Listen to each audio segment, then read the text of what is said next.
Saudara, target nasional sebesar 14% penurunan stunting di tahun 2024. Pemerintah Kabupaten Kampar terus optimalkan penurunan stunting yang ada di Kabupaten Kampar.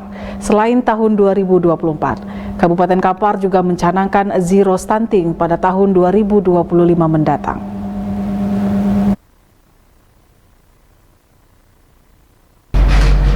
Stunting atau masalah gizi kronis akibat kurangnya asupan gizi dalam jangka waktu panjang yang mengakibatkan terganggunya pertumbuhan pada anak masih menjadi prioritas bagi pemerintah Kabupaten Kampar.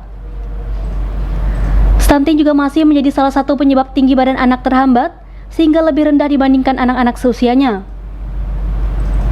Untuk Kabupaten Kampar sendiri, terdapat sebanyak 571 anak stunting yang berhasil terdata dan mengikuti program penurunan stunting di Kabupaten Kampar.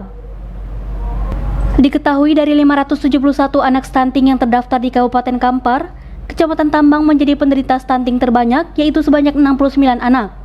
Sedangkan Kecamatan Salo menjadi yang terendah, yakni 1 orang anak. Dalam upaya penurunan stunting di Kabupaten Kampar, pemerintah Kabupaten Kampar di bawah pimpinan Hambali selaku PJ Bupati Kampar terus menggesa penurunan yang ditargetkan sebesar 14% di tingkat nasional pada tahun 2024 dan zero stunting di Kampar pada tahun 2025 mendatang. Hambali juga terus melakukan koordinasi terhadap asisten, kepala organisasi perangkat daerah, kabak, hingga sampai ke tingkat camat untuk melakukan pengawalan terhadap penurunan kasus stunting di Kabupaten Kampar. Hambali menargetkan seluruh koordinasi dapat terjalin sehingga dapat maksimal menurunkan kasus stunting di lapangan. Peran serta seluruh pihak yang terkait akan sangat membantu agar target pengentasan kasus stunting di Kabupaten Kampar dapat realisasi secara maksimal. Pihaknya juga mendorong seluruh OPD terkait agar dapat lebih proaktif dalam mendukung pengentasan kasus stunting dengan target Kabupaten Kampar dapat mencapai angka zero kasus stunting di tahun 2025 mendatang.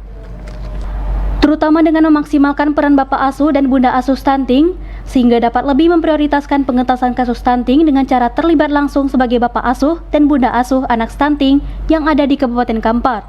Dari stunting ini bagaimana kita berbagi bersama-sama serius menangani seperti tadi yang di rapat kita berdiskusi bagaimana penanganannya, siapa yang bertanggung jawab, itu kita udah bagi semua itu, dan kita punya target juga stunting ini bisa dituntaskan. Kita berharap 2025 tidak ada lagi stunting. Sementara itu, untuk mendukung penurunan stunting, PKK Kabupaten Kampar di bawah binaan Ricana Hambali selaku PJ Ketua PKK Kampar juga membantu untuk terlibat secara aktif dalam pengentasan kasus stunting tersebut, di mana PKK Kampar terus berupaya ikut serta dalam menurunkan kasus stunting di Kampar. Salah satunya dengan melakukan monitoring ke setiap desa yang ada di Kabupaten Kampar. Ricana mengatakan monitoring yang dilakukan yakni dengan adanya kader PKK, kader KB, dan bidan desa yang saat ini sudah berjalan. Ricana juga mengatakan stunting ini bukan hanya terdapat pada masalah makanan saja, melainkan rumah yang tidak layak dan lingkungan yang tidak bersih, dan juga ketidaktahuan orang tua terhadap gejala stunting. Jadi saat ini seperti kita tahu bahwa Kabupaten Kampar sedang menggalakkan program intervensi stunting dengan target bahwa di 2025 nanti sudah tidak ada anak stunting, zero atau mendekati zero. Jadi peran PKK di sini tentunya sangat besar karena salah satu kader yang memonitor masalah asupan ini adalah kader Posyandu yang merupakan binaan PKK. Jadi PKK ini sebetulnya adalah mitra pemerintah daerah dan ujung tombak dalam menjalankan semua program-program pemerintah yang sampai ke desa-desa. Karena itu peran PKK ini sangat penting.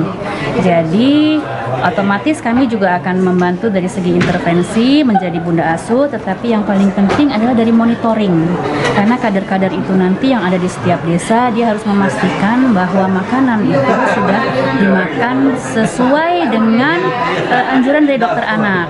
Susu yang diberikan yang juga tidak murah itu sudah diminum sesuai takaran dan harus diberikan dalam jangka waktu 6 bulan tanpa putus secara minimal, sehingga diharapkan di akhir 6 bulan itu anak-anak itu sudah mengalami pertambahan berat badan dan tinggi badan secara signifikan, sehingga mereka sudah bisa dikategorikan anak-anak normal lagi. Sekali lagi, 6 bulan itu adalah batas minimal, dan ini yang sedang kami kerjakan supaya tentu saja lebih cepat, lebih baik anak itu menjadi tidak stunting lagi. Ricana menambahkan, untuk kader-kader pencegah stunting, selain melakukan monitoring, para kader tersebut juga memperbaiki lingkungan dan mengedukasi terhadap masyarakat yang belum seutuhnya mendapat edukasi terkait stunting.